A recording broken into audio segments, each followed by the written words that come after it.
بسم اللہ الرحمن الرحیم۔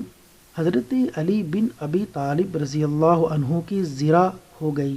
آپ نے وہ زرہ ایک یہودی کے پاس دیکھی۔ آپ نے یہودی سے فرمایا، ان دنوں آپ خلافت کے عہدے پر فائز تھے۔ اے یہودی، یہ زرہ جو تمہارے پاس ہے میری ہے، فلاں روز مجھ سے کھو گئی تھی۔ یہودی کہنے لگا، میرے قبضے میں موجود زرہ کے بارے میں آپ کیسی بات کر رہے ہیں؟ اگر آپ میری زرہ پر اپنا دعویٰ کرتے ہیں تو اب یہی ایک چارہ ہے کہ میرے اور آپ کے درمیان مسلمانوں کا قاضی فیصلہ کرے۔ چنانچہ حضرت علی رضی اللہ عنہ اور وہ یہودی دونوں فیصلے کے لیے قاضی شرح کی عدالت میں پہنچے۔ جب قاضی شرح کی نگاہ امیر المؤمنین پر پڑی تو اپنی مجلس سے اٹھ کھڑے ہوئے۔ حضرت علی بن ابی طالب رضی اللہ عنہ نے فرمایا، بیٹھے رہیں۔ قاضی شرح بیٹھ گئے۔ پھر فرمایا، میری زرہ کھو گئی تھی، میں نے اسے اس یہودی کے پاس دیکھا ہے۔ قاضی شرح نے یہودی سے پوچھا، تمہیں کچھ کہنا ہے؟ یہودی نے کہا، میری زرہ میرے قبضے میں ہے اور میری ملکیت ہے۔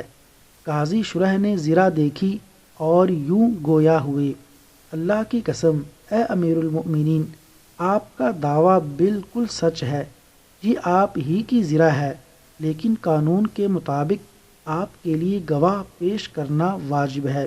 حضرت علی رضی اللہ عنہ نے بطور گواہ اپنے غلام کمبر کو پیش کیا۔ اس نے آپ کے حق میں گواہی دی۔ پھر آپ نے حضرت حسن اور حسین رضی اللہ عنہما کو عدالت میں پیش کیا۔ ان دونوں نے بھی آپ کے حق میں گواہی دی۔ قاضی شرح نے کہا، آپ کے غلام کی گواہی تو میں قبول کرتا ہوں، لیکن ایک گواہ مزید درکار ہے، اور آپ کے دونوں صاحبزادوں میں سے کسی کی گواہی قبول نہیں کر سکتا۔ پھر حضرت علی رضی اللہ عنہ نے کہا، اللہ کی قسم میں نے عمر بن خطاب رضی اللہ عنہ کو نبی صلی اللہ علیہ وسلم کی یہ حدیث بیان کرتے ہوئے سنا ہے، حسن اور حسین نوجوانان اہل جنت کے سردار ہیں۔ قاضی شرح نے کہا، اللہ کی قسم یہ بالکل حق ہے۔ حضرت علی رضی اللہ عنہ نے فرمایا، پھر آپ نوجوانان اہل جنت کے سرداروں کی گواہی کیوں قبول نہیں کریں گے؟ قاضی شرح نے کہا، یہ دونوں آپ کے صاحبزادے ہیں، باپ کے حق میں بیٹے کی گواہی مقبول نہیں۔ یہ کہہ کر قاضی شرح نے حضرت علی رضی اللہ عنہ کے خلاف یہودی کے حق میں فیصلہ سنا دیا اور زرہ یہودی کے حوالے کر دی۔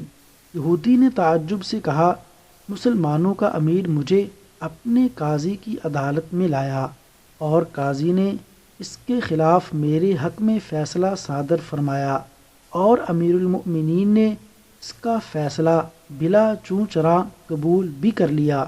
پھر یہودی نے امیر المؤمنین علی بن ابی طالب رضی اللہ عنہ کی طرف نگاہ اٹھائی اور کہنے لگا، امیر المؤمنین، آپ کا دعویٰ بالکل سچ ہے، یہ زرہ یقیناً آپ ہی کی ہے۔ فلاں دن یہ آپ سے گر گئی تھی تو میں نے اسے اٹھا لیا تھا، لہٰذا یہ آپ ہی کی ملکیت ہے، آپ لے لیں۔ پھر کلمہ شہادت پڑھ لیا، اشہد ان لا الہ الا اللہ و اشہد ان محمد رسول اللہ۔ حضرت علی رضی اللہ عنہ نے فرمایا، میری یہ زرہ بھی اور یہ گھوڑا بھی تمہارا ہے۔ اللہ تبارک و تعالیٰ سے دعا ہے کہ اللہ تعالیٰ مسلمانوں کو اپنے معاشرے میں عدل و انصاف قائم کرنے کی توفیق عطا فرمائے، آمین۔